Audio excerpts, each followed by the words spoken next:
NATO says Putin's serious escalation will not deter it from supporting Ukraine. Here's a summary of the article. Brussels, September 30. NATO accused Russian President Vladimir Putin on Friday of provoking the most serious escalation of the war in Ukraine since it began, but said he would not succeed in deterring the alliance from supporting Kyiv. We have the combination of the mobilization in Russia, combined with the reckless, dangerous nuclear rhetoric, and then today's illegal annexation, or attempt to annex parts of Ukraine, NATO Secretary-General Jens Stoltenberg said. Together this is the most serious escalation of the conflict since the start, and the aim of President Putin is to deter us from supporting Ukraine. But he will not succeed in that, he told a news conference. He was speaking after Putin proclaimed Russia's annexation of a swath of Ukraine at a Kremlin ceremony, promising Moscow would triumph in its special military operation against Kyiv even as some of his troops faced potential defeat. Putin's proclamation of Russian rule over 15% of Ukraine, the biggest annexation in Europe since World War II, has been firmly rejected by Western countries and even many of Russia's close allies. The sham referendums were engineered in Moscow and imposed on Ukraine in total violation of international law. This land grab is illegal and illegitimate. NATO allies do not and will not recognize any of this territory as part of Russia, he added. We call on all states to reject Russia's blatant attempts at territorial conquest. These lands are Ukraine. This post received a score of 10,000, with an upvote ratio of 97%. Here are the top comments in response to this article.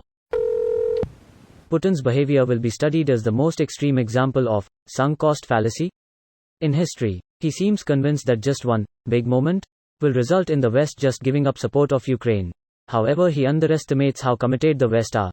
Take the idea of supporting Ukrainian independence away and we're left with US military equipment and weapons going head-to-head with Russia's and dismantling them piece by piece. The US gets to beat up on their adversary without direct consequences.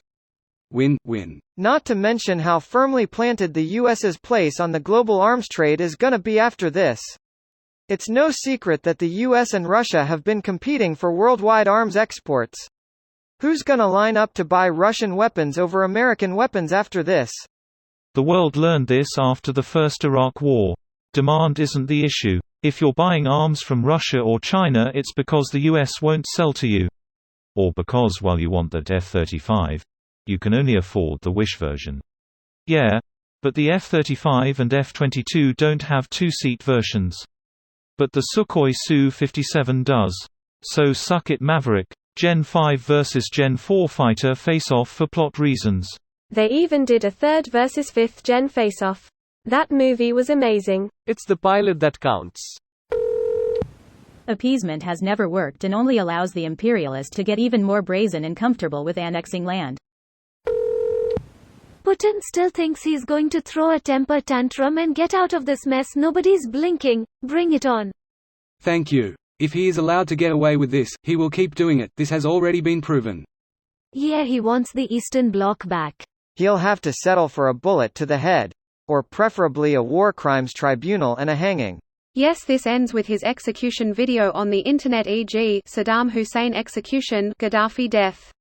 For someone so worried about getting Gaddafi'd, he's really giving the whole world reasons to Gaddafi him. I wanna see him get Gaddafi'd more than anything. Remember when everyone thought Ukraine would fall in a week? Lol, you know who would fall in a week? Russia, if it pisses off NATO. Putin has fucked up so bad. He's pissed off his own people, united NATO, and shown how incredibly weak the Russian military is. What a fucking moron. Everyone was still scared of Russia because of the Cold War, but we didn't know that they haven't gotten any more powerful since then. Looks like they never really updated equipment either.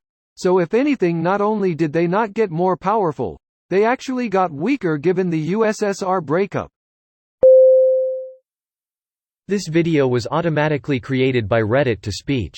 The article and comments in this video were selected from Reddit according to their upvotes, and any paraphrasing was performed by smmry.com, without any human intervention.